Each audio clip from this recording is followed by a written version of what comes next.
100 word प्रति minute है। Dictation start. इस बिल में एक बात कही गई है कि जो पैसा बाहर से गलत तरीके से हमारे देश में आता है उसके ऊपर रोक होनी चाहिए। बिल में यह भी कहा गया है कि अगर बाहर से धन लिया जाता है तो इसकी सूचना भी तुरंत सरकार को दी जानी चाहिए। ऐसे धन को लेने वाले आदमी के लिए यह आवश्यक होना चाहिए कि उस रकम का पूरी तरह से हिसाब रखा जाए और 1 साल के बाद उस रकम का पूरा हिसाब सरकार के पास भेजें ताकि सरकार को मालूम हो सके कि कितना पैसा बाहर से आया और किस तरह से काम में लाया गया। सदन में इस पर बहुत बार बहस हो चुकी है। एक बार माननीय महोदय ने कहा था कि एक बिल सदन में लाया जाएगा, लेकिन 2 साल बीत जाने के बाद भी आज तक वह बिल नहीं लाया गया।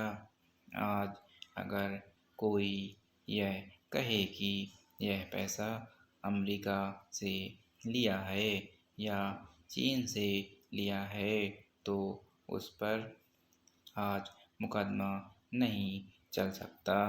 आज ऐसे कानून की कमी है जो इस चीज़ पर रोक लगा सकता हो।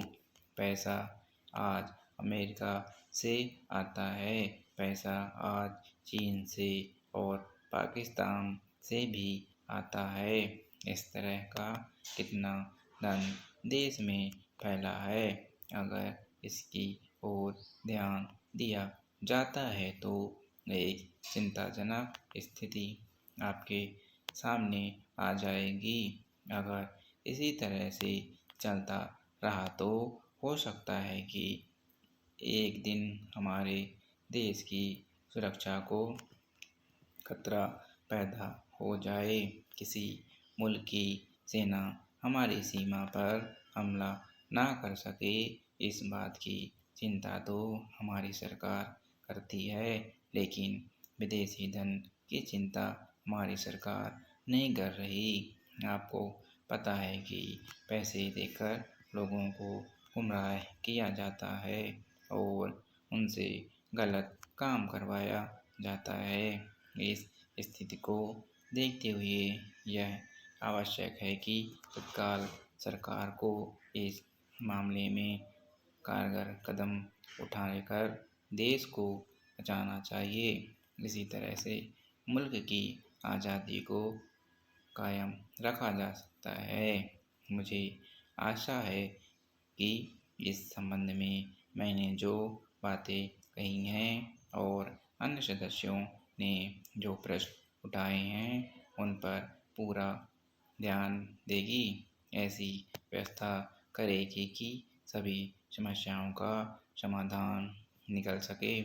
सब जगह विदेशी पैसे के बल पर अपना प्रभाव जमाने की कोशिश हो रही है। यह समस्या किसी एक दल की नहीं है बल्कि पूरे राष्ट्र की समस्या है। अतः इस समस्या पर गंभीरतापूर्वक विचार करने की आवश्यकता है। आपने मुझे बोलने का समय दिया, इसके लिए मैं आपका आभारी हूँ। श्रीमान जी, इस नए 20 सूत्रीय कार्यक्रम में भी शिक्षा के ऊपर काफ़ी जोर दिया गया है। मुझे पूरा विश्वास है कि उसको कानून का रूप भी दिया जाएगा तथा इससे काफ़ी हद तक समस्या के समाधान में मदद मिलेगी। जब देश में अधिक से अधिक लोग पढ़े लिखे होंगे तभी वे देश की प्रगति में अपना सक्रिय योगदान दे सकने में सफल होंगे।